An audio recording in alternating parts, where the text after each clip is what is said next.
Welcome back, everyone. I'm so thrilled you're joining us for another explainer. Today, we're going on a journey, and it's a really fascinating one. We're looking at the incredible evolution of modern, sustainable beekeeping. Now, if you think beekeeping is just about putting a wooden box in a pretty field and waiting for the honey to roll in, well, prepare for a bit of a reality check. We're unpacking EcoHoney's success story number 3. This is where traditional agriculture meets space-age data, literally transforming everyday beekeepers into frontline environmental defenders. Okay, let's dive into this. The EcoHoney project has this really cool dual mission.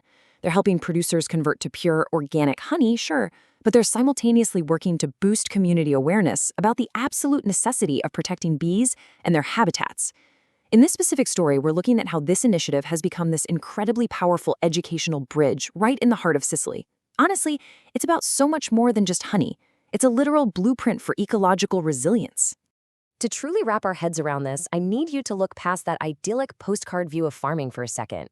Actually, just forget the postcard entirely. We often see a beautiful, sun-drenched field full of wildflowers and think, oh, perfect. But what we see is definitely not what the bees experience. That pretty farm might actually be sitting right next door to intensive, pesticide-heavy agriculture. Bees are navigating an invisible, highly complex chemical landscape every single day. So if we want truly pure organic honey, we have to stop looking at the landscape like tourists and start reading it like data analysts. And here is exactly why that spatial awareness matters so much. It's what we call the 3-kilometer reality. You see, the physical hive, that's just one tiny piece of the puzzle. Bees don't respect property lines. They don't care about fences. They're going to fly and forage up to 3 kilometers away from their home base in every possible direction. This means that whatever is happening in the soil, the crops, and the water within that massive radius is directly dictating the purity of that honey. If you're just dropping a hive out there blindly, you are basically rolling the dice. Now, what's really interesting about this data is the hard reality backing up that risk. Look at the 2023 European Food Safety Authority monitoring numbers. A staggering 50.9% of imported honey samples had quantifiable pesticide residues, more than half. And it's not just imports.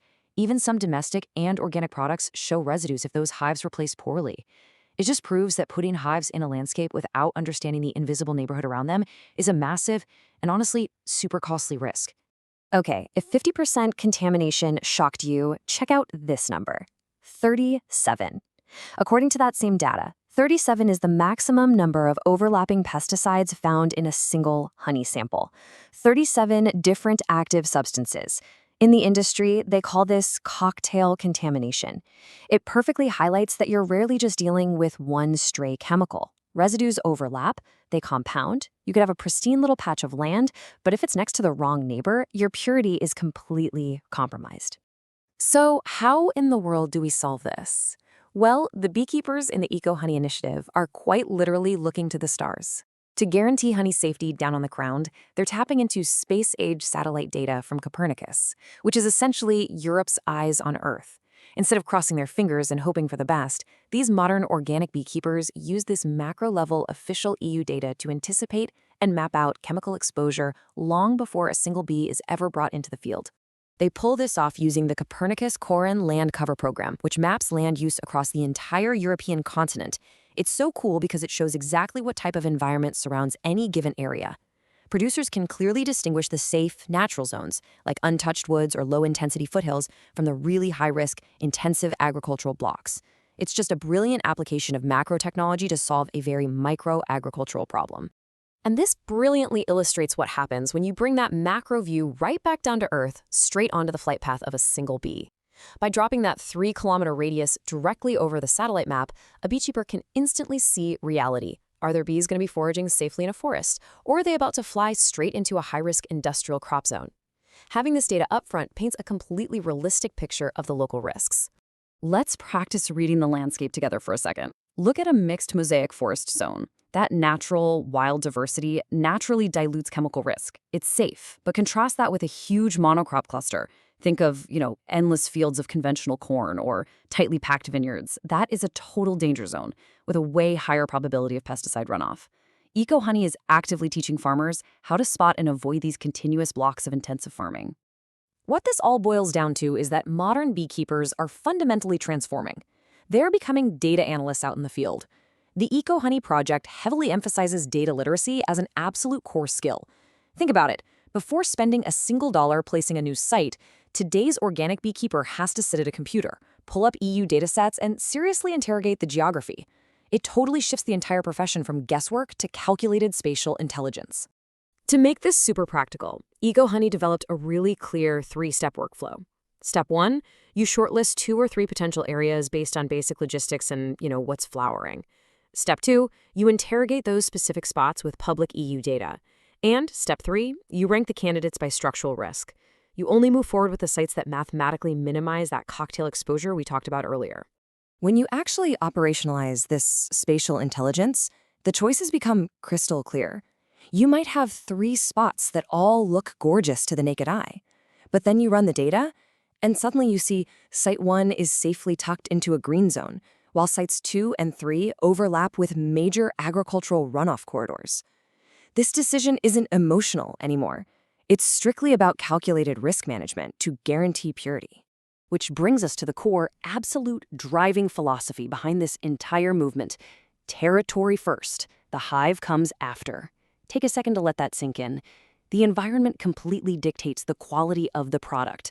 If the territory is compromised, your honey is compromised. Full stop. Going organic isn't just about how you treat the bees anymore.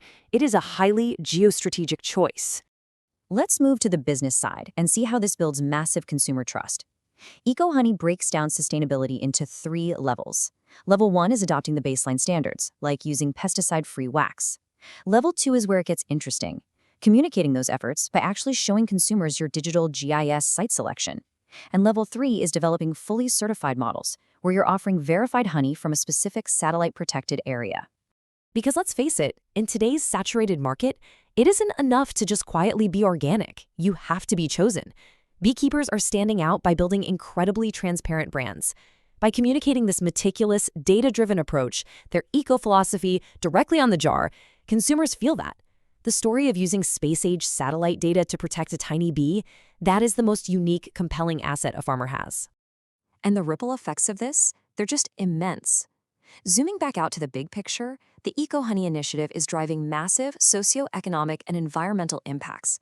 By using data to keep bees safe, we're actively supporting crucial biodiversity. We're boosting rural economies by creating these premium niche markets for small farmers. And we're directly answering the European Union's urgent call to save these absolutely vital pollinators. I want to leave you with this incredibly inspiring takeaway from the EcoHoney team. It's not about perfection, but about making better decisions one at a time. We can't just magically erase every pesticide from the planet by tomorrow. But through data literacy, by empowering farmers in places like Sicily and far beyond to read the map and make smart choices, we are building massive environmental resilience, one single apiary at a time. Thank you so much for hanging out with me for this explainer. I really hope you found this wild intersection of traditional farming and satellite data as fascinating as I do. But before we go, I want to ask you, knowing what you know now about the 3-kilometer reality and those invisible chemical boundaries, how will you read your own local landscape differently tomorrow? Give it some thought the next time you look out over a field. Stay curious, keep learning, and I will catch you in the next one.